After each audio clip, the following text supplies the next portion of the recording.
It's War Dragon time! RPW here with an event guide for the Kingdom Wars. Now, if you don't know much about this event, then you are in the right place because we're going to go over the 101 of this event as well as my personal strategies that I plan to test out. And of course, we'll have a follow-up event guide at the end of the event. So let's get this video started. Now, the first thing you're going to notice when you first join in is that the Kingdom Wars has arrived banner will pop up and show you. Now you can enter by clicking learn more, or you can simply push X and enter through the island. So when you open up the island, the first thing that's going to pop up is the battle tab. And in this battle tab, you have your leaderboard on the right hand side and a new map that you can zoom in on and see your particular capital, your team, and the land around it. Now, the difference is there is other capitals also competing for the same land as you are. For example, on the bottom here, there's the Roman numeral 2, and at the top, there's a Roman numeral 1. These are going to be your major and minor monuments that other teams will be battling for. So, of course, my first suggestion is you kind of understand where everything is so that you can figure out the best strategy for your team as to which monuments you want to go for. So kind of just have a look around and figure out which ones are reachable and which ones are something that maybe later you can achieve. So that would be my first step, is just kind of look over all the different, monuments, whether they're major or minor, and then kind of get an idea of where the other teams are falling in their capital. Now you could take this a step further and kind of look up each team that's near you and figure out how large their team is, because let's say the one next to you, like this one, is such a large capital because they have large members, then you may not want to compete with them and go that direction. You may want to go north or south. Now, these are chosen at random. However, I noticed on my small team that the players to the right of us is only one spot from the minor monuments, so that will be interesting. However, we will try to use that to our advantage. Let's go over marking territories for attack. So when you click on a hexagon, sorry about that, you can click mark. Now, once you have marked 5 territories for attack, you cannot attack anymore. And remember, these have got to be adjacent from one another. You can't skip spots. If they're not touching, then you're not doing it right. Now, to unmark, you simply reselect and you will untag them. Now, let's choose a better option. For example, if I start here, this is going to put me one closer to the minor monument on the left-hand side and still get me the same amount of distance to the major monument below us. So this allows us to mark all of these areas, and then, like I said, gets us a step closer to the number 1 monument over there. So we don't have to take an extra piece of land. So make sure when you mark these territories, you are marking them strategically. This does not mean you have to do the entire circle around your particular capital. You can go in straight lines, zigzags, basically, to get where you're wanting to go. Now, again, I must reiterate, you cannot skip spaces. It's just like in a board game. To me, this is a lot like chess. So let's go ahead and look at the top bar here. This is the info bar, and this is where you're going to find your energy, your amount of VP per hour, your team's rank, your rank, the amount of points that you have acquired, and of course your inner fires. Now, and of course, to get to your energy packs, you can select the plus sign next to your energies. Now, so you better understand what each icon means, there is going to be a map legend on the bottom right hand side, and you can also find this in the rules tab, and this is going to show you what each one means. And let me point out that the attack hex shows white on the legend. However, it can be red on the map if it has been taken by an enemy team. So let's go ahead and go over the rules. The capital.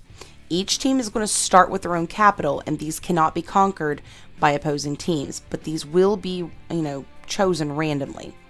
Now remember, you can only attack the territories that are adjacent to your own kingdom.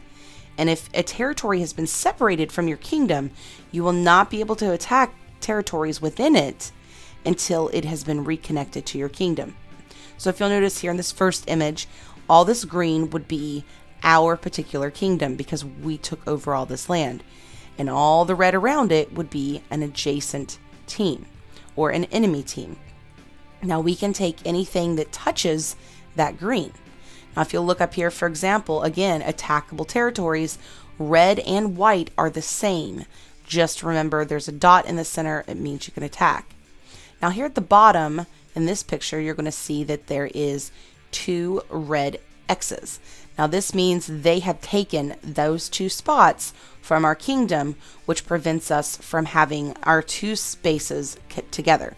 So before we can attack anything again on the left-hand side, we will have to reconnect both pieces of territory back to our kingdom. All right, guys, so that's the first step. Now let's talk about conquering the territories. Now the way you're going to do this is you're going to select a adjacent piece of property and you will attack it. Now each particular territory is going to be worth so much. For example, if you win and gain the victory points on a regular territory, you will gain 10 VP points per hour for your team. And then whenever you take control of a minor monument, it's going to give you 40 VP per hour. And when you take over a major monument, it's going to give you 100 VP per hour. So those major monuments, guys, are going to be a big part of this game. You're really going to want to help your team take over as many of those as possible and hold on to them for as long as possible.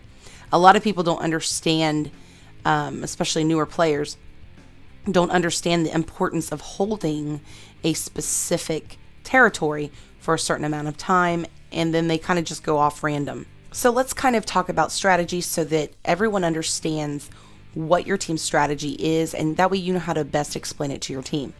Now, on the bottom right, we are considered this capital because it's in green, and we're wanting to go out and take the other, land and monuments on the map.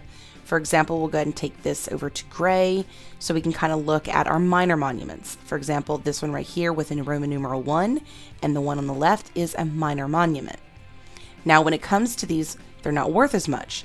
So you're really going to want to work your way over to what they call the major monuments, because these are going to be worth 100 VP points, which means your team will gain 100 victory points every hour you hold that particular territory. You're really going to want to work your way towards your major monuments. These are going to be worth the most to your team. So with that being said, that is one of the things you're going to have to explain to your team is, look, go for them first and keep that held. We don't have barriers to protect that monument, so you're going to have to do this through attacks.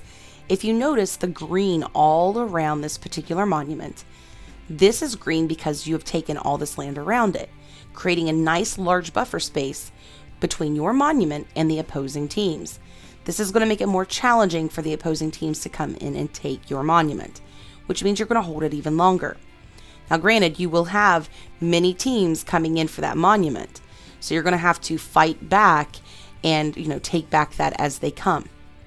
With that being said, you also have the minor monuments to lean on. Do not ignore these. The minor monuments will be worth 40 VP points. A lot of the other teams are going to be going for the major monuments, so you will need some buffer space, but not as large as the buffer space on your major monuments. Now, what do you do in the case that another team takes your territory and it splits your kingdom in two? For example, here on the top, we have 2 X's. This is where the opposing team has taken over our land and split our kingdom into 2. Now, you have the option to either A, take out these particular spots and take it back, or you can come down here, for example, and find another path to make your kingdoms reconnect. So remember, there is always going to be more than one option. Now, I would think if this team is too challenging for ours, then it would be easier to take the Black Blood's path.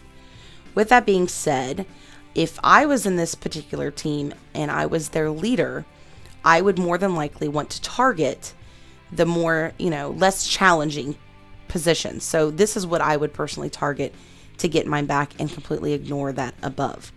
So with that being said, what is another cool little trick you guys can use during this particular event? That is study the opposing teams. So if you click on the capital of each one, of course, you're going to be able to figure out what team they are, and then you can kind of keep an eye on what it is they're doing. So in this particular zone, this is what we call our green zone. This is the area that we want to maintain or to expand on. So if we kind of look out there and we can see, okay, this team, Team A, who is near us, is really fighting hard. Where down here below us, there's not much going on. These teams are at the bottom of, the team points. They don't seem to be putting a lot of points on the board. They're not very active. So you know that you can focus your attention on that particular zone because the teams around it are not a challenge for you. However, at the same time, that gives you the option to open yourself up for 2 major monuments. So if you notice the teams on the top, for example, are a little more active, you can create a larger buffer space. And then on your lower area where your other major monument is, where there's less active teams, you can, of course, put a smaller buffer space. So really know who your opponents are. That would be a big part of the strategy, in my opinion. With that being said, make sure your team remembers to know the rules.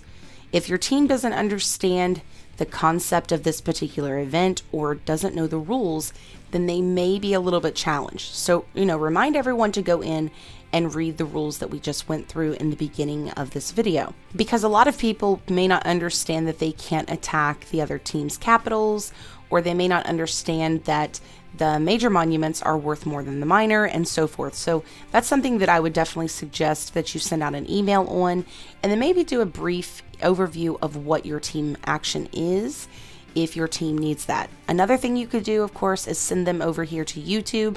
Let them watch my video. I'm trying to explain this the best way I can, especially for newer players. Outside of that, there is other options to them. They can read the blog on wardragons.com. They can go over and check out Odin's Nemesis. And I believe that Skyline WD posted one yesterday. I haven't got the chance to watch any of their event guide videos yet, but that is an option for them. Now remember, let's go ahead and go back over my top 5 tips for this particular event. Number 1, know your icons. Utilize that particular legend on the bottom right hand side of the map so you know exactly what each particular icon means. Number 2, look for options. If someone takes your land, it does not mean you have to go through them. There may be another way that would be easier and faster. So definitely look for options before you target. Number 3, create buffers between your monument and the opposing teams by conquering lands around it. You're not going to have the ability to put shields up to create a wall like in the King of the Hill, so you're going to have to really get creative with this. Number 4, know the distance between your territories and the monuments. Number 5, study the opposing team and know what your best direction is. If, for example, they are not very active, then you know that that is going to be a safer, easier territory. Or you may want to put up more buffers around those that are a little more, challenging. All right, so that is my first event guide on the Kingdom Wars. We will be doing a follow-up at the end of the event, and I kind of will go over anything that I may have changed about my strategies and so forth. So be sure to check back for that. As for, your basics on events, I do have an event guide in my beginner's guide series if that is more what you're looking for. And then if you have any questions that I didn't cover, feel free to comment in the video section below. Now, if you're new to my channel, I appreciate you coming in, and I hope that you found this event guide useful. Be sure to check out all of the other videos that I share every weekday. And then, of course, this Saturday, we will be starting a weekend live stream, which will be a pretty cool one called Dragons and Cocktails. So make sure you guys tune in right here on YouTube, Saturday night, 8 p.m. Eastern Standard Time, right here in the United States. And I'm pretty excited because my husband will be joining me, and this will be our 11-year wedding anniversary. So come celebrate with us and have a great time. We will see you there. Well, if you liked this video or you found it useful for you or your teammates, make sure to give me a thumbs up. And don't forget to subscribe to my channel and sign up for notifications. Happy hunting!